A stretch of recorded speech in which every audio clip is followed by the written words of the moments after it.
बोलिए श्यावर रामचंद्र की जय, पवन पुत्र हनुमान की जय, श्री अम्बे मात की जय, श्री सतगुरु महाराज की जय। हर हर महादेव।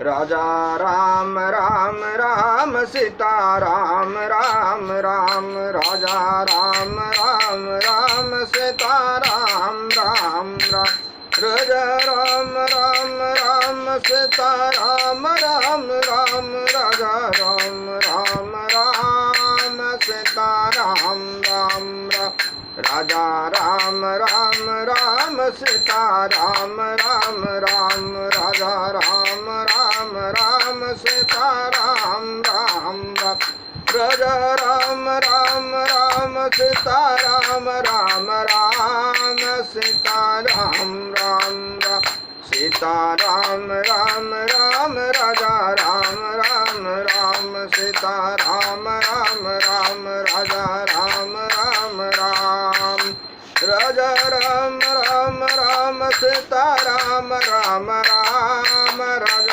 राम राम राम, सीता राम राम राम, राजा राम राम राम, सीता राम राम राम, राजा राम राम राम, सीता राम राम राम। श्यावर रामचंद्र की जय, पवन पुत्र हनुमान की जय, श्री अम्बे मात की जय, श्री सतगुरु महाराज की जय। हर हर महादेव। श्री राम जय राम जय जय राम, श्री राम जय राम जय जय राम। भगवान शंकर के आशीर्वाद से, प्रभु श्री राम जी के कृपा से, देवी माँ के आशीर्वाद से, सदगुरु के कृपा से, श्री भक्तमाल कथा भाग 168 श्री नामदेव जी के भगवत भक्ति और गो भक्ति की कुछ कथा है यहाँ पे संक्षिप्त। दूसरे भाग में नामदेव जी के आप लोग ध्यान दे करके सुनिए। आगे आप लोग श्री नामदेव जी के बचपन की भक्तिमय चरित्र सुने, उनके जन्म की दिव्य घटना के बारे में आप लोगों ने समझे। अब आप श्री नामदेव जी के भगवत भक्ति और गो भक्ति के बारे में सुनिए। संक्षिप्त कथा है। एक बार मुसलमानों के राजा सिकंदर लोदी ने श्री नामदेव जी को बुलवा कर कहा कि आप साहब से मिले हैं, उनका दर्शन करते रहते हैं, ऐसा मैंने सुना है, तो हमें भी साहब से मिला दीजिए और कुछ विचित्र चमत्कार दिखलाइए। श्री नामदेव जी ने कहा कि यदि हमें कोई शक्ति या चमत्कार होता तो फिर खाने के लिए दिन भर धंधा ही क्यों करते। किसी प्रकार दिन भर धंधा सिलाई छपाई करने से जो भी कुछ मिल जाता है उसे संतों के साथ बांट कर खाता हूँ। उन्हीं संतों की सेवा के प्रताप से लोग मुझे भक्त कहते हैं और दूर दूर तक मेरा नाम फैल गया है। तभी आपने भी हमें यहाँ अपने दरबार में बुलवाया है। यह सुनकर बादशाह ने कहा, आप इस मरी हुई गाय को जीवित कर दीजिए और अपने घर को जाइए, नहीं तो कारागार में रहना पड़ेगा, क्योंकि तुम झूठे भगत बनकर लोगों को ठगते हो। तब आपने सहज स्वभाव से एक प्रार्थना का पद गाकर गाय को जीवित कर दिया और प्रभु कृपा का अनुभव करके सुखी हुए। यह देखकर बादशाह अति प्रसन्न हुआ और श्री नामदेव जी के चरणों में पड़ गया। श्यावर रामचंद्र की जय। मेरे भाइयों, यहाँ पे भगवान की ही कृपा कहा जाए, जिसकी लाज अपने भक्तों की भगवान रक्षा करते हैं, वही किए प्रभु। यह विचित्र चमत्कार देखकर बादशाह ने श्री नामदेव जी से कहा कि आप कृपा करके कोई देश या गांव ले लीजिए, जिससे मेरा भी कुछ नाम हो जाए। आपने उत्तर दिया कि हमें कुछ भी नहीं चाहिए। फिर बादशाह ने एक मणि जड़ित साया आपको दी। श्री नामदेव जी उसे अपने सिर पर रख कर चलने लगे। तब उसने कहा कि 10-20 आदमी मैं आपके साथ भेजता हूँ। वे इस पलंग को ले जाएंगे और आपके निवास स्थान तक पहुँचा देंगे। आपने बिल्कुल मना कर दिया और कहा कि यह भगवान के शयन का पलंग है। मैं उनका सेवक हूँ, अतः मुझे ही अपने सिर पर रख कर ले जाना चाहिए। फिर भी बादशाह ने कुछ रक्षक भेजे। आगे आपने विचारा कि यह मूल्यवान वस्तु है, इससे अनेक संकट आ सकते हैं, भजन में बाधा हो सकती है। इस कारण मार्ग में श्री यमुना नदी के अथाह जल में उस पलंग को डाल दिया। राजा को इसकी सूचना मिली तो वह चौंक कर आश्चर्य में पड़ गया। सिपाहियों से कहा कि उन्हें शीघ्र बुला लाओ। नामदेव जी फिर आए और बोले कि अब क्यों बुलाया। तब बादशाह ने कहा कि जो पलंग मैंने आपको दिया है, जरा उसे यहाँ लाकर कारीगरों को दिखा दीजिए। उसी प्रकार का नया दूसरा बनवाना है। श्री नामदेव जी बादशाह को लेकर नदी पर आए और जल में प्रवेश करके अनेक पलंग वैसे और उससे भी मूल्यवान निकाल कर डाल दिए और बादशाह से बोले, आप अपना पलंग पहचान लो। यह देखकर उसकी सुधि बुद्धि जाती रही। सियावर रामचंद्र की जय। इस प्रवृत्ति का वर्णन प्रियदास जी अपने कवित के माध्यम से करते हैं, आप लोग भी सुनिए। नृप सोमल बोली कहीं मिले साहिब को दीजिए मिलाय करामात दिखराइए।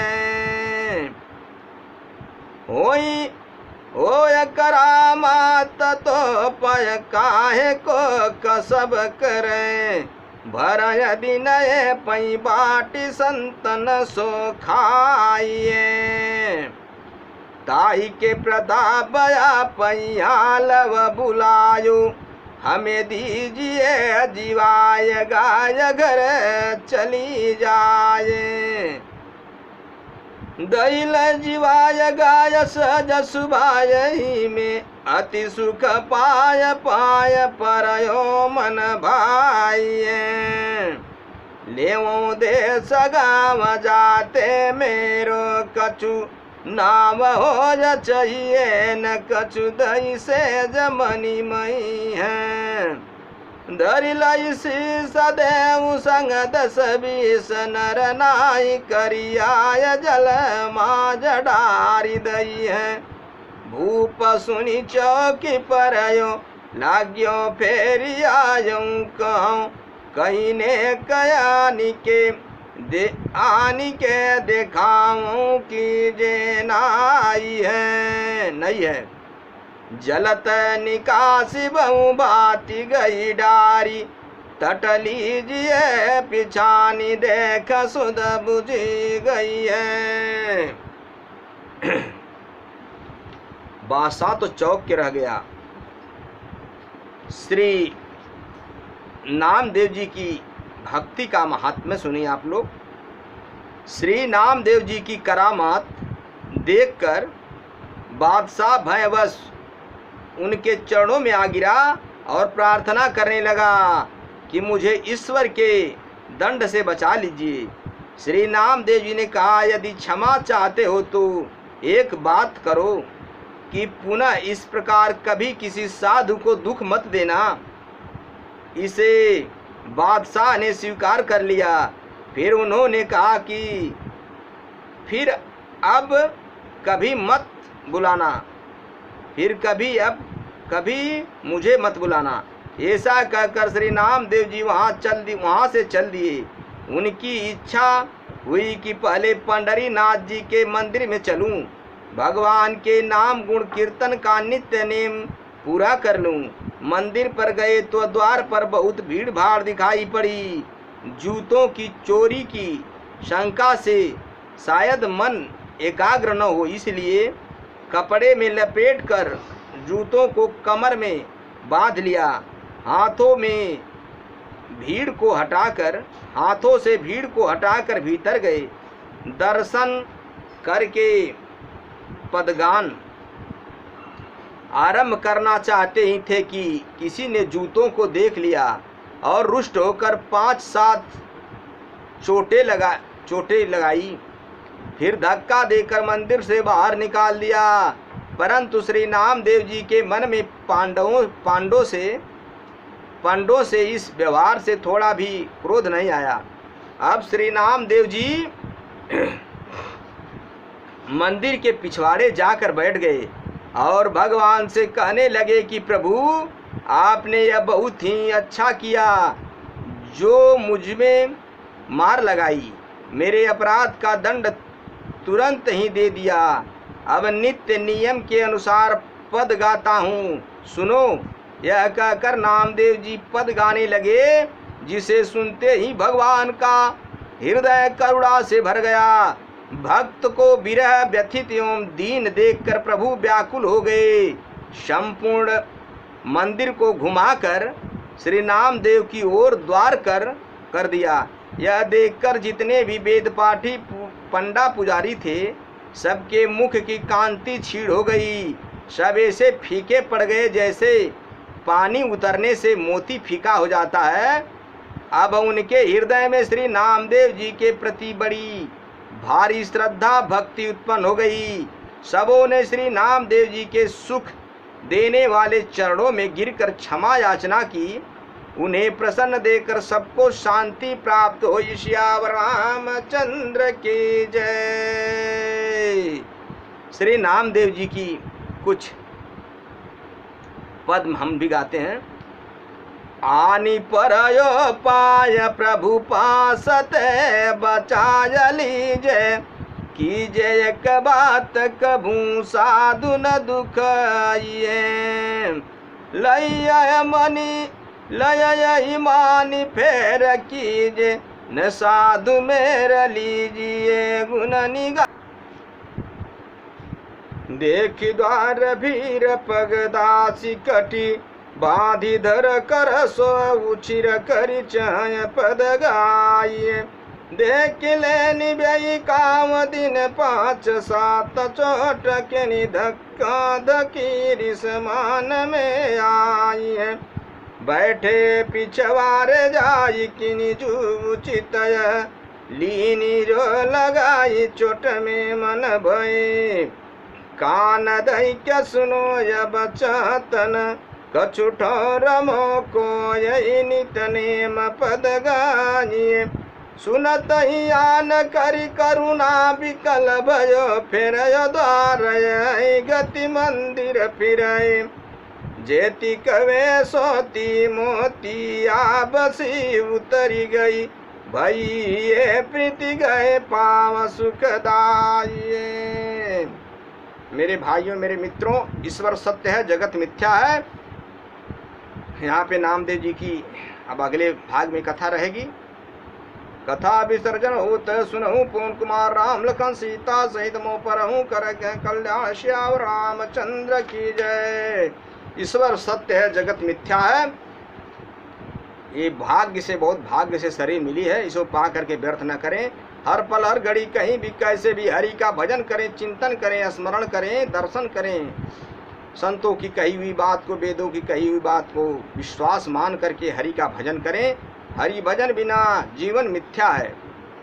राम का नाम, कृष्ण का नाम, नारायण का नाम का जप करें, स्मरण करें। भजन बिना जीवन अधूरा है। इसलिए मेरे भाइयों, भजन करिए, भजन से ही सारे कष्ट हरण होंगे। श्याम रामचंद्र की जय, शंकर उपाधिमान की जय, हर हर महादेव।